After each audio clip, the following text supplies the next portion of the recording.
मरने के बाद कोई भूत क्यों बन जाता है? क्या आपने कभी रात के वीराने में इन्हें महसूस किया है? ऐसी भटकती अतृप्त आत्माओं के चुंगल में फंसने का क्या हाल होता है? प्यासा बदले की भावना लिए क्रोध, द्वेष, लोभ, वासना आदि इच्छाएं और भावनाएं मन में लीला शख्स अवश्य ही वो भूत बनकर भटकता है। इंसानी दुनिया के परे भी एक अदृश्य दुनिया है, लेकिन अपनी लालच, खुदगर्जी और खुद को मॉडर्न दिखाने की होड़ में उस दुनिया से टकराने की नासमझी कर ही लेता है। सभी लोगों के मना करने के बावजूद भी उस भूता हवेली के नग बने प्रभात और नीलिमा अपनी पहली रात गुजार रहे और अब सोने की तैयारी कर रहे थे। प्रभात इस वक्त नॉवेल पढ़ने में बिजी था और वैसे भी 21st सेंचुरी में प्रभात जैसा एक मॉडर्न बिजनेसमैन ऐसी भूत प्रेत के लॉजिकल बातों पर कहां यकीन करना था। इतनी बड़ी जमीन, वो भी इतने सस्ते दामों में हासिल कर लेने और अपनी फैक्ट्री स्टैब्लिश कर प्रभात को अपनी बिजनेस स्किल्स और कॉन्टैक्ट्स पर गो रहा था। वीरानगढ़ एक ऐसी श्रापित और मनहूस जगह थी कि जहां के किसान जी तोड़ मेहनत के बाद भी मुट्ठी भर अनाज में अपना घर चलाने को मजबूर थे। अगर फसल अच्छी हो जाती तब भी किसानों के हिस्से में थोड़ा ही आता, बाकी अपने आप सड़ जाता था या उसमें आग लग जाया करती थी। उस गांव के राज बाहर की दुनिया में उजागर करने वाला आज तक कोई भी सही मत बचा नहीं। गांव को लेकर गांव के लोगों का गांव छोड़कर जब भी असमय दर्दनाक मौत को गले लगाना ही था। मिस्टर भारद्वाज उस फैक्ट्री की जमीन के साथ साथ ही अब वीरानगढ़ के उस बन चुके थे। उस हवेली के हर कमरे में बड़े बड़े झूमर लगे हुए थे। तलवारें और ढाल दीवारों पर जहां तहां टंगी हुई थी। उसे बनाने में ज्यादातर काले पत्थर का इस्तेमाल हुआ और लगता था कि वो कोई पुराना राजमहल था। वहां के माहौल में मनहूसियत ही मनहूसियत फैली हुई थी। वो जो बरसों से बंद पड़ी थी किसी शमशान की तरह वीरान लग रही थी। सौ वाली उस हवेली में सैकड़ों राज दफन थे। प्रभात, क्या तुम्हें नहीं लगता कि यहाँ सब कुछ बहुत अजीब है? मैंने गांव वालों के मुंह से भूत प्रेत की बातें सुनी हैं। मुझे बहुत डर लग रहा है। नीलिमा ने अपने पति से कहा। हंसते हुए प्रभात ने कहा, नीलिमा, तुम कब से इन दक्यानूसी बातों को सच मानने लगी? इस गांव के सभी लोग अजीब हैं। उनकी बात छोड़ो। We are more people, huh? And how can we believe in such superstitions? हम इन गांव वालों की तरह कम पढ़े लिखे और पिछड़े हुए नहीं हैं। देखो, हमारी फैक्ट्री भी बिना किसी प्रॉब्लम के होने को है। हवेली की सफाई भी हो चुकी है। फिर भी तुम क्या बेकार की बातों के पीछे? क्या तुम मुझे ये नॉवेल पढ़ने दोगी और ये फालतू की बातें सोचना बंद करोगी? You need rest, okay? तभी उस बुतहा हवेली के कई सारे दरवाजे एक साथ जोर जोर से बजने लगे। लाइट्स अचानक बंद चालू होने लगे। पहले कि वो दोनों कुछ भी समझ पाते, अजीब अजीब सी आवाजें आने लगी। कुत्ते रोने लगे। प्रभात ने अपनी पत्नी नीलिमा को समझाते हुए कुछ कहा। डरने की कोई बात नहीं डार्लिंग, यहां इस तरह की आंधियां चलती रहती और जानवरों की आवाजें आती रहती हैं। लेकिन प्रभात के ऐसा कहते ही उनके कमरे में लगी बड़ी सी पेंडुलम क्लॉक की आवाज उसे गूंजने लगी। रात के ठीक 12 बज चुके थे। घुंघरूओं की आवाज सुनाई दी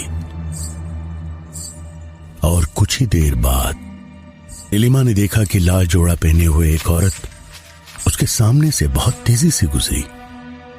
क्या यह नीलिमा का वहम था या सचमुच उसे वो औरत दिखाई दी थी? पता नहीं कहां से नीलिमा के गालों पर खून की बूंदें टपकने लगी। अब वो हद से ज्यादा डर चुकी थी। जो भी हो, नीलिमा ने प्रभात को उस औरत और खून की बूंदों के बारे में कुछ बताना चाहा, लेकिन डर के मारे उसके मुंह से आवाज ही नहीं निकल सकी।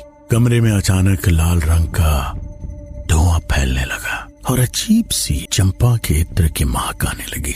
प्रभात, मुझे बहुत डर लग रहा है, कोई यहाँ नहीं आना चाहिए था। घबराई हुई नीलिमा ने अपने पति का हाथ पकड़ते हुए कहा। कमरे का टेम्परेचर अचानक से बहुत कम होने लगा। इत्र की खुशबू और ये धुआं सब कहां से आने लगा? अचानक इतनी ठंड क्यों लगने लगी है? यहाँ कुछ तो गड़बड़ है, मेरा दिल बैठा जा रहा है, नीलिमा ने आगे कहा। हवेली में लगी हुई तस्वीरों के आगे रखी कैंडल्स अचानक से जलने लगी और फिर अचानक प्रभात के हाथ में जो नॉवेल था उसमें ओह गॉड शिट! प्रभात हड़बड़ाया। अब डर का एहसास प्रभात को भी हो रहा था। अचानक कुछ लोगों की जोर जोर से हंसने और रोने की आवाजें एक साथ। इससे पहले कि वो दोनों एक्ट कर पाते, उनका वॉकिंग साइज बेड गोल गोल घूमता हुआ ऊपर सीलिंग से जा टकराया और टूट गया। जोर से धड़ाम की आवाज आई। नीलिमा और प्रभात दोनों ही करीब 20 फीट की ऊंचाई से जमीन पर गिर पड़े थे। वो दोनों पूरी तरह गए थे। उनकी कमर में चोट आई थी और जबान पर दांत टकराने की वजह से मुंह से खून निकलने लगा था। वहीं प्रभात का हाथ तरह मुड़ गया था। ऐसा लग रहा था जैसे उसके हाथ की कोई हड्डी टूट। उसकी पीठ पर भी चोट आई थी, वो भी पूरी तरह तड़प रहा था। इसी बीच उनके कमरे में रखे फर्नीचर और बाकी चीजें सब एक एक करके हवा में उड़ने लगी। दोनों के दर्द से रोने की आवाज के साथ साथ कमरे में कई लोगों की हंसने की आवाजें जोर से गूंजने लगी। ये सब देखकर दोनों की रूह कांप गई और बिना देर किए वे दोनों लड़खड़ाते हुए और दरवाजा खोलते ही बड़ी से मकड़ी के जाल में दोनों उलझ गए। नीलत मदद के लिए जोर जोर से चिल्लाने लगे, कोई हमारी मदद करो, help help please, help help. इतनी रात में चिल्लाने के अलावा कर भी क्या सकते थे? वीरानगढ़ में मोबाइल नेटवर्क भी बहुत पुअर था, इसीलिए वे लोग अपनी आवाज भी बाहर नहीं पहुंचा सकते थे।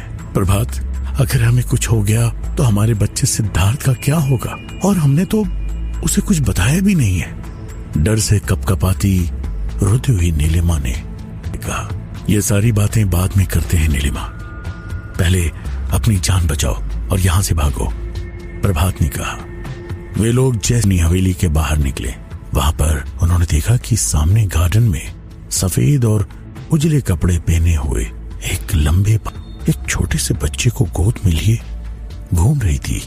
वो बच्चा बुरी तरह से रो रहा था। अरे अरे कोई हमें बचाओ, यहाँ कुछ भूत है, somebody please help us। प्रभात भी जोर जोर से चिल्लाने लगा। इससे पहले कि वो दोनों हवेली छोड़कर बाहर निकल पाते, हवेली का चैनल गेट दोबारा से लॉक हो चुका था। नीलिमा और प्रभात का कलेजा मुंह को आ गया था। उनका गला सूख चुका था, वे पसीने से तरपतर हो चुके थे। तभी अचानक से ऐसा लगा जैसे किसी अदृश्य शक्ति ने उन्हें जोर से अंदर की तरफ घसीटा हो। दोनों वाली आवाज हवेली में गूंज गई और फिर वो आवाज धूमिल होकर शांत हो गई। अगले दिन जब सुबह हवेली को दोबारा से एक बार बंद दिखाई दिया और प्रभा भारद्वाज बाहर दिखाई नहीं दिए, तो गांव वालों को बीती रात क्या हुआ होगा इसे समझने में बिल्कुल देर नहीं लगी। उनके मैनेजर मिस्टर बजाज के दिमाग ने तो काम करना ही बंद कर दिया था। वो एक लॉयल और डेडिकेटेड पर्सन थे। उनके पैसों की मोहताज नहीं थी। उन्होंने प्रभात को मना भी किया था इस हवेली में रहने से, पर प्रभात नहीं माने। और अब हश्र ये हुआ कि उनका कोई अता पता नहीं लग पा रहा। और नीलिमा को ढूंढने में गांव में कोई भी उसकी मदद को तैयार नहीं। तभी मिस्टर बजाज ने प्रभात और नीलिमा का इकलौता बेटा सिद्धार्थ मुनासिब समझा। सिद्धार्थ एक बिजनेस कॉन्फ्रेंस में पार्टिसिपेट करने के लिए दुबई गया हुआ था और पिछले एक हफ्ते से वो वहीं पर था। सिद्धार्थ 23 साल का था, बहुत स्मार्ट और वो एक IIT ग्रेजुएट और IIM बैंगलोर से MBA होल्डर था। बचपन से ही उसके अंदर साइंटिफिक टेम्परमेंट औरों से काफी ज्यादा थी उसके पेरेंट्स हमेशा से ये चाहते अपने स्टडीज वर्ल्ड के टॉप इंस्टीट्यूशंस में कर सके और एक टॉप का बिजनेस टाइकून बन सके। सिद्धार्थ लगभग वर्ल्ड की कंट्रीज से उस कॉन्फ्रेंस में आए हुए अपनी उम्र से बड़े लोगों के बीच सबसे ज्यादा तारीफ बटोरने वाला शख्स बन गया था। उसके रूरल डेवलपमेंट को लेकर प्रेजेंट किए गए इनोवेटिव बिजनेस आइडियाज को बहुत ज्यादा अप्रिशिएट किया जा रहा था। सिटिंग ओवर ही हुई थी कि तभी उसके पास मिस्टर बजाज का फोन आया। सिद्धार्थ ने उठाया। हेलो अंकल, कैसे हो? मॉम डैड कैसे हैं? वो मिस्टर बजाज हिचकिचाहट से कुछ साफ बोल नहीं पा रहे थे। सिद्धार्थ तुरंत समझ लिया कि कुछ गड़बड़ है। अंकल सब ठीक तो? सिद्धार्थ ने कंसर्न होकर पूछा। सिद्धार्थ एक्चुअली मुझे समझ नहीं आ रहा, मैं तुमसे कैसे कहूं बेटा, तुम यहां लौट आओ। इतना कहकर मिस्टर बजाज थोड़ी देर के लिए खामोश हो गए। अंकल आप मेरी बेचैनी को बहुत ज्यादा बढ़ा रहे हो, आप मुझे साफ साफ बता क्यों नहीं रहे हो? सिद्धार्थ ने कहा। सिद्धार्थ पर सब कुछ बता पाना पॉसिबल नहीं है, तुम अगर हो सके तो नेक्स्ट फ्लाइट पकड़कर दिल्ली वापस आओ। इतना कहकर सिद्धार्थ के मैनेजर मिस्टर बजाज ने फोन डिस्कनेक्ट किया। मिस्टर बजाज की कॉल डिस्कनेक्ट करके बजाज जैसे ही मुड़ा, अचानक से उसके आगे एक बूढ़ा बाबा आके खड़ा हो गया। वो अजीब गरीब सा दिखने वाला बूढ़ा आदमी चेहरे से बहुत गंभीर दिख रहा था, जैसे उसने अपने सीने में कई खौफनाक राज छुपा रखे हो। एक बार तो बजाज उसे देखकर डर गया। गांव वाले आपस में बातें करने लगे। अरे बाबा आगे, बाबा आगे। मिस्टर बजाज ने समझ लिया था कि ये बूढ़ा इस गांव का सबसे जानकार लोगों में है, जिसे गांव इज्जत देता है। इससे पहले कि बजाज कुछ पूछ पाता, बूढ़े बाबा ने उसे कहा, उसे मत बुलाओ, एक बार फिर तबाही की आवाज मत दो, सब खत्म हो जाए, उसे रोक दो। बजाज ने हैरान, किसे? बाबा ने कहा, अपने मालिक के एक बेटे को। ये सुनकर बजाज के खड़े हो गए। लेकिन ऐसा आप क्यों कह रहे हो बाबा? मैनेजर ने पूछा। इसका जवाब तुम्हें यहां कोई नहीं दे सकता, बस इतना समझ लो कि इस गांव में जो एक बार आया तो वो कभी वापस नहीं जा पाया। हवेली का दरवाजा खुलवाकर तुम्हारे एक ने उन ताकतों को फिर से जगा दिया है। तुम मेरे पीछे आओ, मैं तुम्हें कुछ दिखाना चाहता हूं। उस बूढ़े बाबा ने कहा, उस पेड़ से टंगी हुई उन तीनों लाशों को देखो, ये वही लोग हैं जिन्होंने तुम्हें इस जगह के बारे में बताने की कोशिश की थी। उस ताकत ने आज जान ले ली। एक बड़े से बरगद के पेड़ की तरफ इशारा करते हुए उस बूढ़े बाबा ने कहा।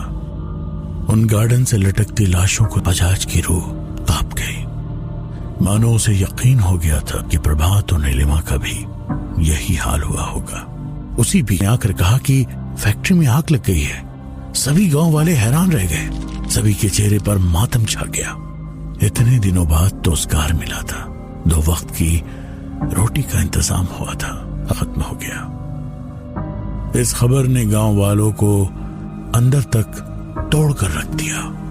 हर तरफ बस उन पुकार सुनाई देने लगी, हे भगवान, हे भगवान, हे भगवान, हे भगवान। ये तो सचमुच बहुत बड़ी मुसीबत है। ये सब क्या हो रहा है? मुझे सिद्धार्थ को रोकना ही होगा, सुशील बजाज ने अपने आप से कहा और तुरंत सिद्धार्थ को फोन किया। तभी अचानक से उनका मोबाइल साथ बंद पड़ गया। बजाज ये देखकर डर गया। बूढ़े बाबा ने कहा, अभिषा, अभिषा। बजाज समझ चुका था अब उसके पास और कोई चारा नहीं है। सिद्धार्थ अगली फ्लाइट पकड़कर रात दुबई से जयपुर आ जाएगा और कल सुबह गांव भी पहुंच जाएगा और उसके रोकने को गांव के बाहर जाना ही होगा। सुबह होते ही मिस्टर सिद्धार्थ को रोकने के लिए अपनी कार में निकल चुके थे। फ्लाइट सुबह 3 बजे जयपुर इंटरनेशनल एयरपोर्ट पर लैंड करने वाली थी। कार के गांव पार करते ही शमशान के पास सड़क किनारे लगे बरगद के पेड़ के नीचे से गुजरती हुई कार के सामने से एक पेड़ की बहुत बड़ी डाल गिर गई। ब्रेक लगने से पहले ही कार उससे धड़ाम जोरों की आवाज हुई। मिस्टर बजाज का सिर कार की स्टीयरिंग से बहुत जोर से टकराया। उनके सिर से खून की धार निकलने लगी। कार के बाहर निकल पाना उनके लिए उनकी आंखों के आगे अंधेरा छा रहा था। तभी अचानक कार के सामने के शीशे पर उन्हें एक बेहद खौफनाक चेहरा दिखाई दिया और डर और दर्द के मारे जोर से चिल्लाए। तभी एक पत्थर आके उनकी कार की खिड़की से टकराया और खिड़की का कांच टूट गया। सामने सिद्धार्थ खड़ा है। अंकल डोंट वरी, मैं आ गया। सिद्धार्थ आ चुका था। उसे पास देखकर मानो बजाज ने स्ट्रगल करना छोड़ दिया और उनकी आंखों के अंधेरा छा गया। अब क्या होगा? क्या सिद्धार्थ भी उस अनजान शक्ति का शिकार बन जाएगा जिसने उसके माँ बाप को गायब किया है, या फिर सिद्धार्थ अपने माँ बाप को ढूंढने में कामयाब हो पाएगा?